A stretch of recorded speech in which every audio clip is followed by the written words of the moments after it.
Halo sahabat berita terkini.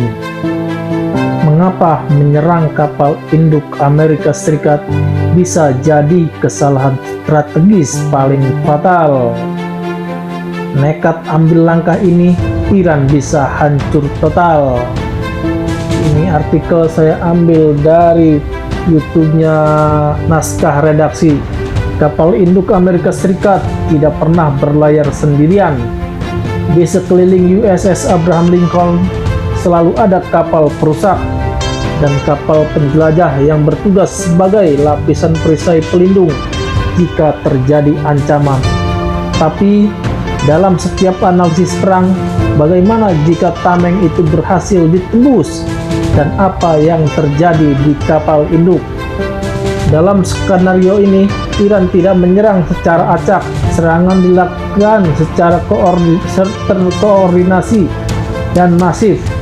Ribuan rudal dan drone tempur diluncurkan hampir bersamaan dari berbagai arah dan ketinggian. Ada yang melaju cepat di lintasan balistik, ada yang terbang rendah menyusuri permukaan laut, dan ada pula drone kamikaze yang bergerak lambat namun dalam jumlah besar. Tujuannya untuk membanjiri sistem pertahanan dengan ancaman berlapis dan terus-menerus. Radar dipaksa memilih sistem pencegat dipaksa menembak tanpa henti. Inilah yang dikenal sebagai serangan saturasi. Strategi untuk membuat pertahanan secanggih apapun kehabisan waktu, amunisi, dan opsi. Destroyer dan cruiser pengawal bereaksi cepat. Radar Aegis mendeteksi ancaman dari ratusan kilometer. Rudal pertahanan ditembakkan satu demi satu, menghancurkan sebagian besar serangan di udara. Namun, di balik semua intersepsi itu, beberapa rudal terbang rendah berhasil lolos, memanfaatkan celah kecil dalam pertahanan.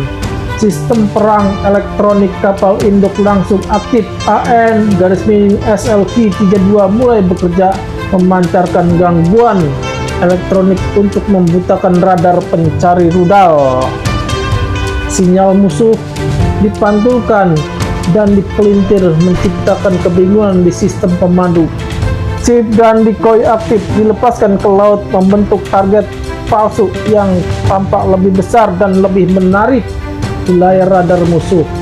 Di udara, kapal induk juga mengandalkan pesawat pengacau elektronik EA-18D Glover lepas landas secepat mungkin terbang di garis luar pertahanan, memancarkan jamming berdaya tinggi untuk menekan radar dan sistem kendali senjata lawan.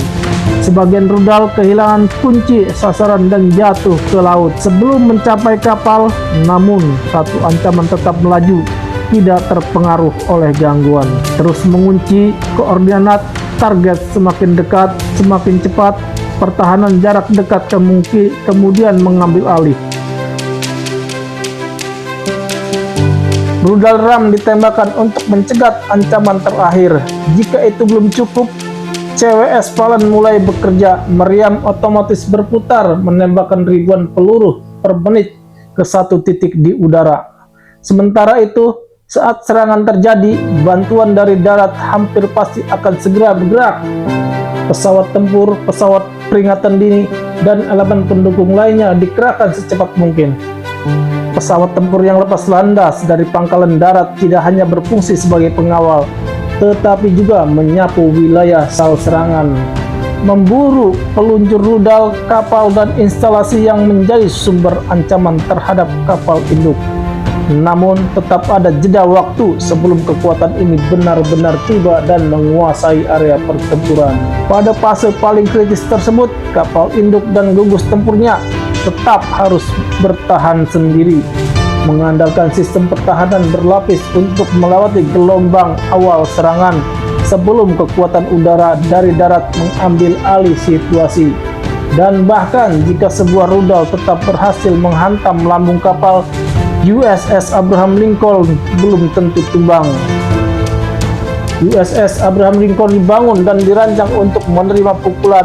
Lambung luarnya tersusun dari baja kekuatan tinggi dengan ketebalan puluhan milimeter, diperkirakan 25 hingga lebih dari 60 mm. di berbagai bagian, lalu diperkuat oleh struktur berlapis dan ruang kompartemen yang berfungsi menyerap energi ledakan. Di area vital, perlindungan dibuat jauh lebih kuat. Reaktor nuklir dan gudang amunisi dilindungi lapisan baja tambahan.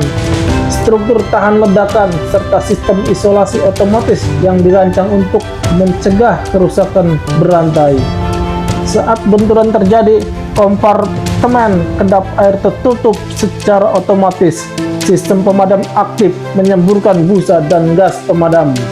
Dan ribuan awak kapal yang telah dilatih khusus untuk kondisi tempur segera bergerak melakukan damage control, mengendalikan kebakaran, menutup kebocoran, dan menjaga stabilitas kapal agar tetap mengapung. Menenggelamkan USS Abraham Lincoln bukan perkara satu atau dua serangan. Kapal induk ini dirancang untuk bertahan dari benturan langsung. Untuk benar-benar melumpuhkannya, apalagi menenggelamkannya, dibutuhkan rudal berkekuatan sangat tinggi, menghantam berulang kali dan di titik krusial dalam waktu yang relatif singkat. Artinya, satu rudal tidak cukup, bahkan beberapa rudal pun belum tentu mematikan. Hanya serangan masif terkoordinasi dan berlapis dengan jumlah besar yang secara realistis bisa menembus seluruh sistem pertahanan, sekaligus mengatasi kemampuan damage control kapal induk Amerika Serikat. Skenario ini hanya mungkin terjadi dengan peluang yang sangat kecil, sebuah rangkaian kondisi ekstrim yang jarang sekali terbentuk dalam peperangan nyata.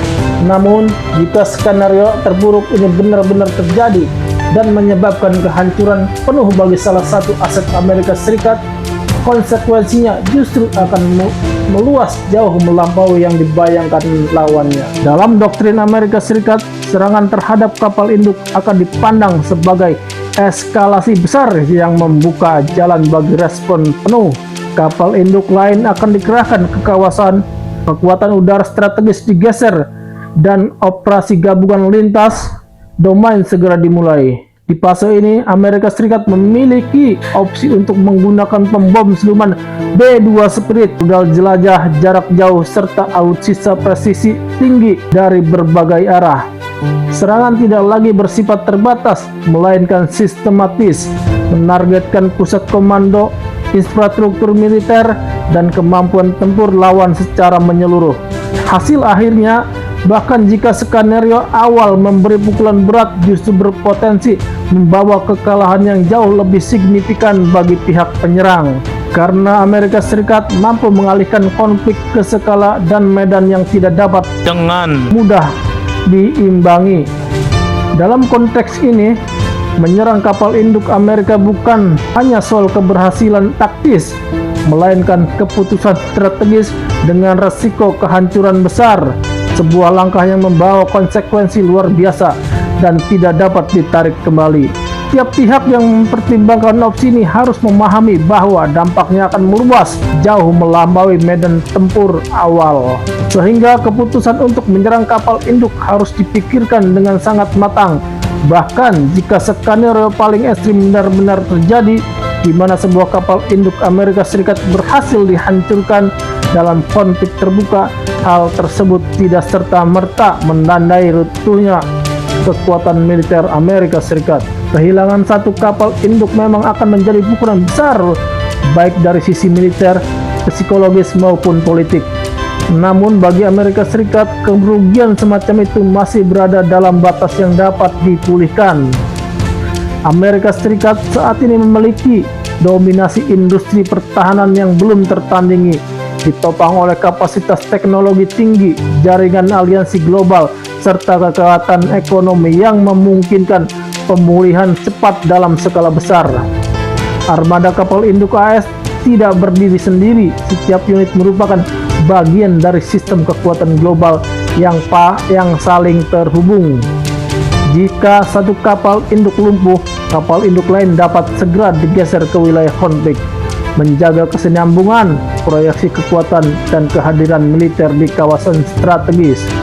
Lebih jauh, sejarah menunjukkan bahwa Amerika Serikat selalu mampu belajar dari kerugian dan menjadikannya momentum percepatan inovasi militer. Kehilangan sebuah kapal induk justru berpotensi mendorong lahirnya generasi kapal baru yang lebih canggih, lebih tahan terhadap ancaman modern, dan lebih adaptif terhadap pola peperangan masa depan dengan sumber daya manusia. Teknologi dan industri galangan kapal yang masih sangat kuat hingga hari ini, pada akhirnya penyerang kapal induk Amerika Serikat bukan sekedar soal keberanian atau kemampuan senjata, melainkan keputusan strategis dengan resiko yang nyaris tak sebanding. Karena itu, bagi lawan yang berseberangan dengan Amerika Serikat, pilihan paling realistis bukanlah menyerang, melainkan bertahan, menghindari eskalasi, dan menerima kenyataan bahwa menghadapi kapal induk Amerika Serikat berhadapan dengan kekuatan yang sulit ditumbangkan. Gimana pendapat teman-teman? Silahkan tulis di kolom komentar. Terima kasih. Jangan lupa pula subscribe channel ini.